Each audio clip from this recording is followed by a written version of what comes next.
Lakeland Public Television's Common Ground is brought to you by the Minnesota Arts and Cultural Heritage Fund.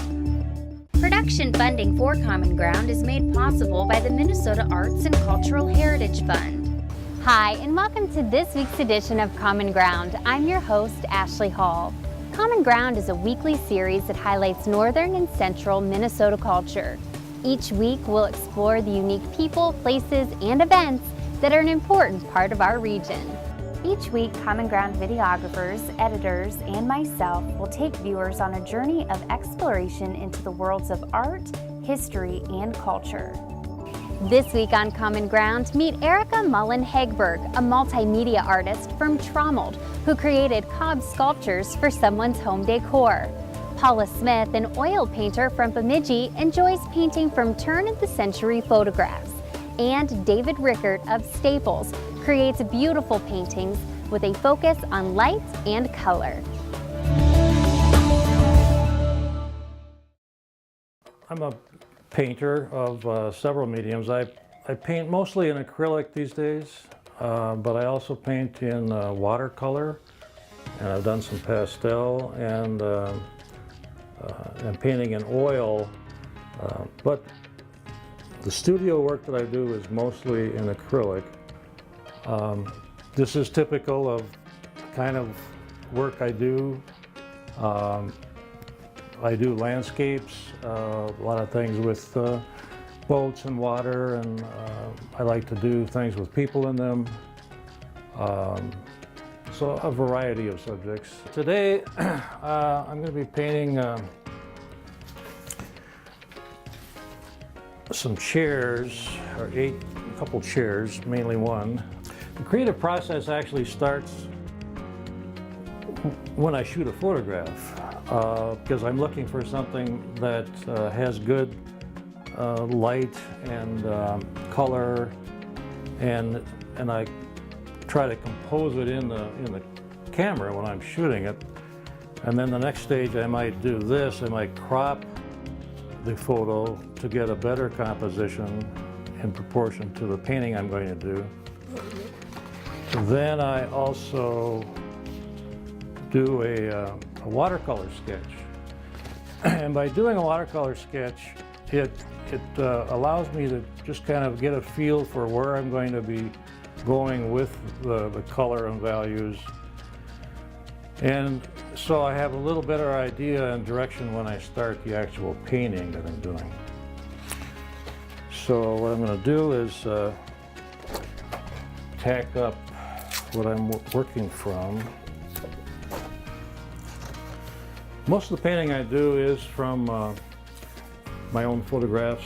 I quite often have a group of photographs that I want to paint, and I try to prioritize them, and usually what I do is I make up a folder like this and put the photo right on the front, and I'll put those reference clippings in the folder. The things that I look for is how can I make it better than the photograph, and usually this involves sometimes moving things around, changing values, some things darker, some things lighter, just adding more color. I might intensify the light. So when you compare the final painting with what I started with, it's usually dramatically different.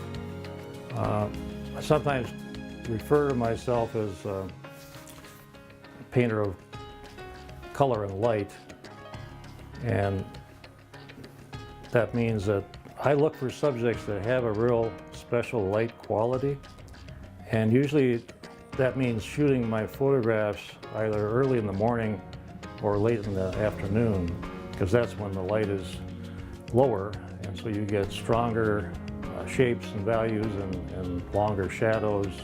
Now the difference between painting in acrylic and watercolor is with watercolor you have to start with the lighter colors first and work towards the dark, because you can't put light over dark in watercolor. With acrylic, It's just the opposite. What I like to do is put in darker values and work over them with the lighter values. In this case, I'm going to put in a wash just around the chairs, just to isolate them. And I usually use a pretty good sized brush when I do this laying in. And the way I work with acrylics is I will lay in the basic color and value without worrying about detail, and gradually work towards the detail. But the first thing I want to do is put in the right approximate color and value and get rid of all the white on the canvas, and then work towards finishing it. The nice thing about acrylic is that you don't have to worry so much about what you're putting down, because you can go back and change it. The thing about watercolor is if you are a purist about watercolor, you can't do that very easily. It's much harder to make changes. So you have to be more careful what you put down and try to get it right the first time. I spent about 40 years as a commercial artist, as a advertising designer and illustrator. And when I retired, well, I had started painting before I retired, but it wasn't until I retired that I could really devote a lot of time to painting.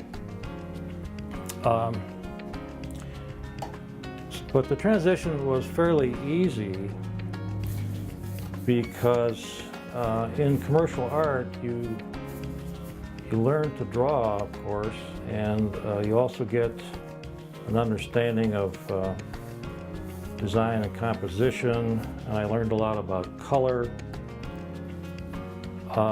So it really helped me a lot in my painting. Most people, when they look at my paintings, will say, I love your color, or I like the way you capture the light, or you really use bright colors. And people like that, and so I guess that's what I hear more than anything. Color is something I think I've mastered pretty well. There is a lot to understanding it. You need to understand the color wheel and complementary colors and how colors mix together. I love blue. I think if you took away my blues, I couldn't paint. And because I like to work in complementary colors, I end up using a lot of blue and orange in my paintings. Okay, now I'm going to put in some of the dark values, and rather than the lighter green that's in this area, I'm going to put in a very dark green, almost a black. That's going to be the background for the green that I'm going to put over it. When I first start this process, it doesn't look like much, but it eventually gets there. Now I'm going to take just kind of some medium green and work that over the top. And I look at both the reference photo and the watercolor study that I've done, because I don't want to be photographic. I want it to be a painting. And so really, I want to be closer to this than that when I'm done. I can put down most of the painting in an hour or two, like I'm doing now, but it won't be finished. What happens is it gets close to finished, and then I'll look at it for a long time. I might put it in my living room in a dim light while I'm watching TV and just keep glancing at it, and I'll actually take a yellow pad, a legal pad, and write down all the things I see wrong with it or things I think I need to do. And then when I get back from the studio, I'll just check those off. When I no longer can see things that need to be done, then I guess it's done. So I wouldn't call this finished right now, but it's about 90% there.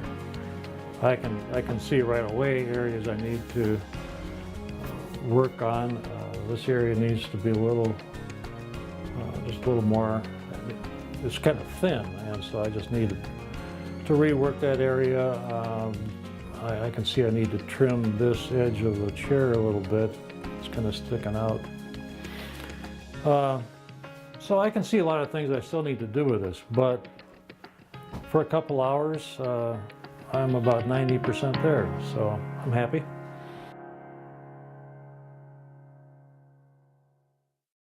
Well, Paul wanted to build a straw bale building, and he didn't use the small bales. He used the 6 foot by 8 foot straw bales. So he used the big bales, and he wanted to make it beautiful so that people would want to come see what it was about. He didn't want to just build a straw bale building and, oh, that's nice, it's a straw bale building. He wanted to have it some interest and beauty. He wanted it to be beautiful. The artist they had here, Pete Anderson, he started working and creating art, but unfortunately he died in a car accident. And then knowing Paul and Lynn as long as I have, they asked me if I wanted to try. So then I had to take Pete's notes and attempt to go from scratch because I couldn't read his notes. So it was like cooking. I had to think of a new recipe. I had to create a new recipe. So the basic that most cob is created is with sand, clay, and straw. That's what the basic cob mixture is. And cob is an English word meaning loaf, and they use it a lot in England. There are some buildings that are about 100 years old in Minnesota that are made with cob. So I had to take it as far as doing artwork and change it with using a, in some cases, using a wire framework, wire mesh, stuffing it with straw, and then covering it in cob. I could create three-dimensional pieces, being the dragon, the trees, and some of the pieces that pop out of the wall. When I got here, Pete had already started the mushroom, so I had that to look at. And the dragon, which is called Wyndham, her tail is the beginnings of all the cords and computer components that go into the building. So I'm looking at all these cords and things sticking out of the ground, and I was like, okay, I can create a dragon out of it. I could see a dragon. So I started covering it in cob and building it up. I took stakes, because the building is made of straw bales. You can take wood stakes and pound them right into the building. And then I started building straw and wiring off of that to make the structures of the hips and legs, and then started covering it in cob. This piece, I wanted to color it, but I didn't want to use paint. So what I ended up using was, back where I live with the old iron ore pits, I took iron ore and added it to kaolin clay and used it as the outer coating. So that's how it ended up being red, pink, compared to the brown, which is the natural clay from this area. As I went down the wall, I was creating dimension and form to the north wall, some interest, so that when people came onto campus, they'd walk down the pathway and they would see interesting things as they walked in towards the building.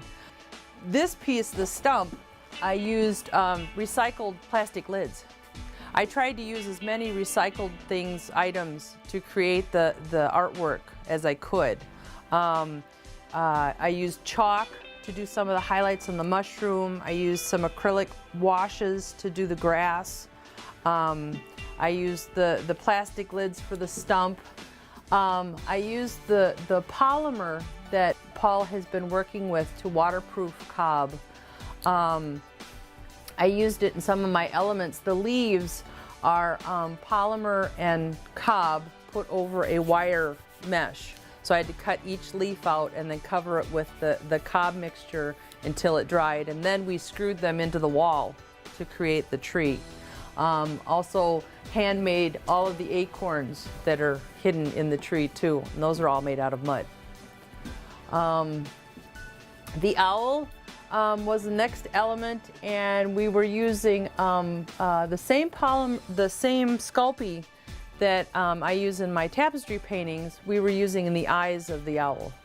So we created these Sculpey eyes and then glazed them so that they had some color and light, so they had like real eyes.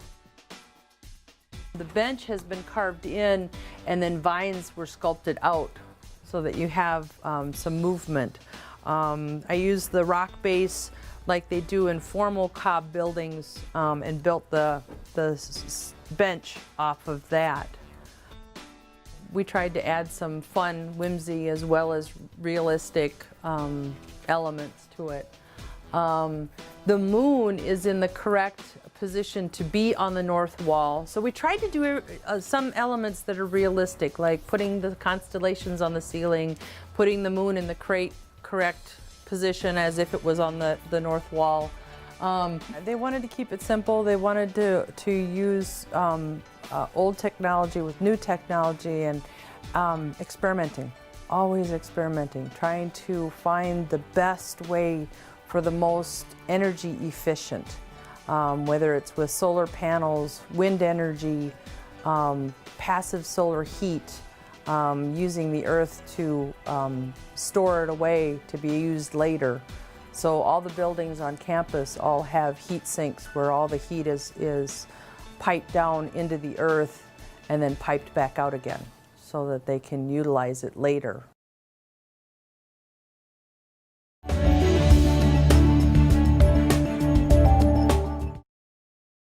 My name's Paula Smith, and I'm an oil painter, but I also work in pastels and acrylics, and I do reverse glass painting, and I've done a wood carving, and but I guess lately I've been working on my oil paintings, so I haven't painted for 2 years. Then I'm just getting back into it, so it feels good. This is a picture of a photo of my sister, Sue. She's since passed on, but she's my older sister, and I think this picture's so cute, and it's got the way I select pictures to do is when the light is hitting on the side. I like that, so when there's some pretty good sunlight, so that the shadows are easy to put in. Those are the pictures that I think turn out the best. What I missed about oil painting was the smell. I grew up in a house, my mom was a painter. She started class with the neighbor and my oldest sister, that one I was doing the painting of. She started a class when I went off to kindergarten. And so I'd come home from kindergarten and they'd be painting away what they learned in their class. And so Mom gave me my own little canvas, and I started right off with oil paints. So the smell of oil paint, turpentine, linseed oil, and the tubes of paint out on the counter, it's been in my childhood ever since I can remember. So that's the smell of home to me.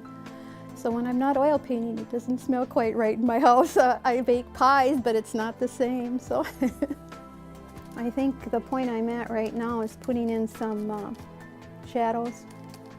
And with children, you don't like to go too dark. This is a purple. It's ultramarine, actually violet. I'm going to have to add her hand in here because her hand would be cute. It's not in the picture, but I'll have to put it in back of her dress.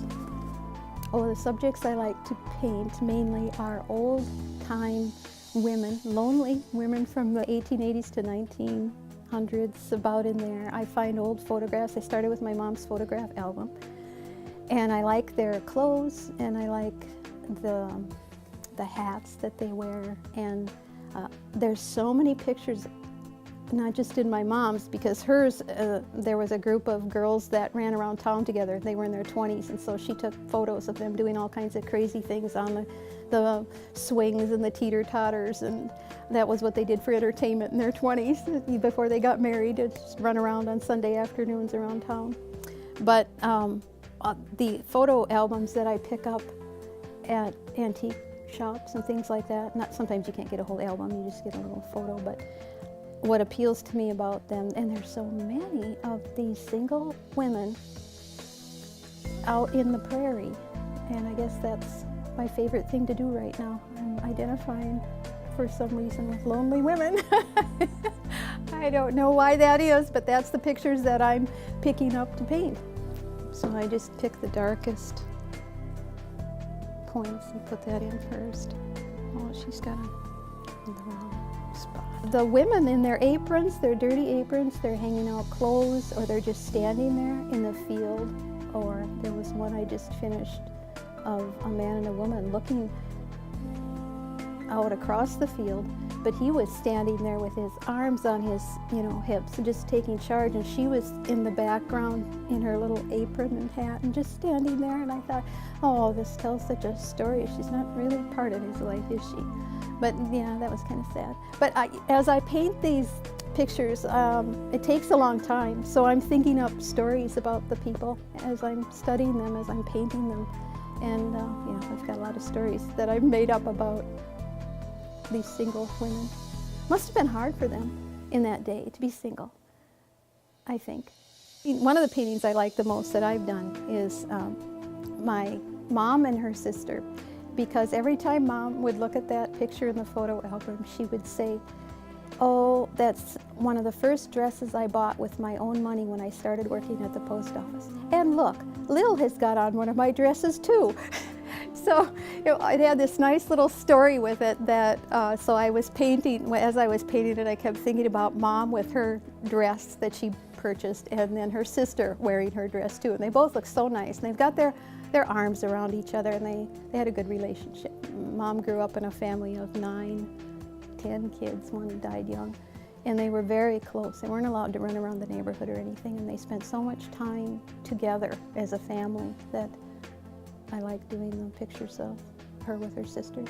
I think when I painted that one of Mom and Lil, I was thinking about their later relationship that got a little testy at one point. And I wanted to remind Mom about how they had been best friends. And they chummed around town with Lil's best friend and Mom's best friend. The four of them especially did things together. So I wanted to do that for Mom and show her that she and Lil used to be best friends. And Mom, that was one of her favorite pictures too. That I had done, one of her favorite paintings that I had done. So that made me feel good. I enjoy just being alone with the work, and you don't have to think about any of your problems. You don't have to think about anything that's happening tomorrow. You don't have to think about what you did wrong yesterday. You're just there in the moment with the art and with the technique and with your subject that you're painting. And that it's just you and them, and that's relaxing. The reason I think I do these lonely people lately is I want to make a connection to these people from the past, that I recognize their loneliness and that they are moving through the world alone, but they've made a contact with me. And if I can show someone else and they can make a contact with that person. This photograph that I happened to find at the antique shop, that they had no family that wanted that, for instance, at least I've made a contact, and maybe through my painting it can make another contact with somebody else. That person's life wasn't so lonely.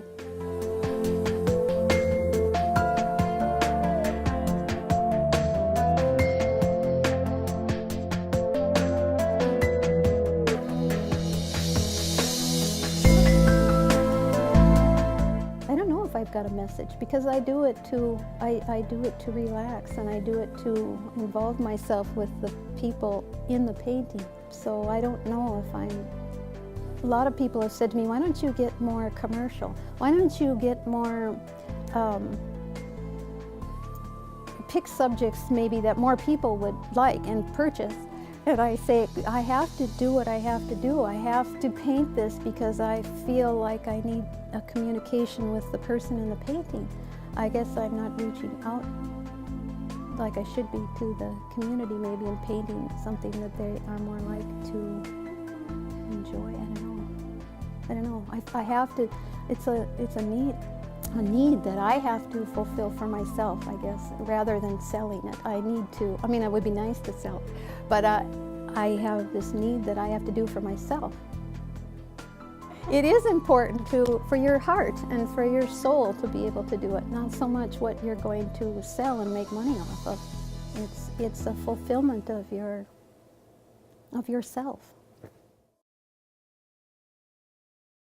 Thank you so much for tuning in and joining us tonight. We hope to see you next week right here on Common Ground. If you have a segment idea for Common Ground, please contact us at legacy@lptv.org or call us at 218-333-3022.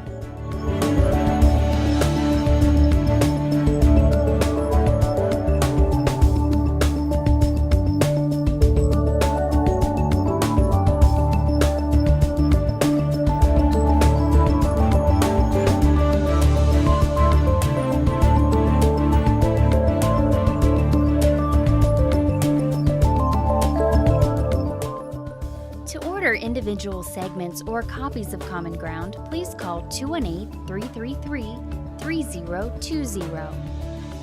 Production funding for Common Ground is made possible by the Minnesota Arts and Cultural Heritage Fund. If you enjoyed this segment of Lakeland Public Television's Common Ground, consider making a contribution at lptv.org.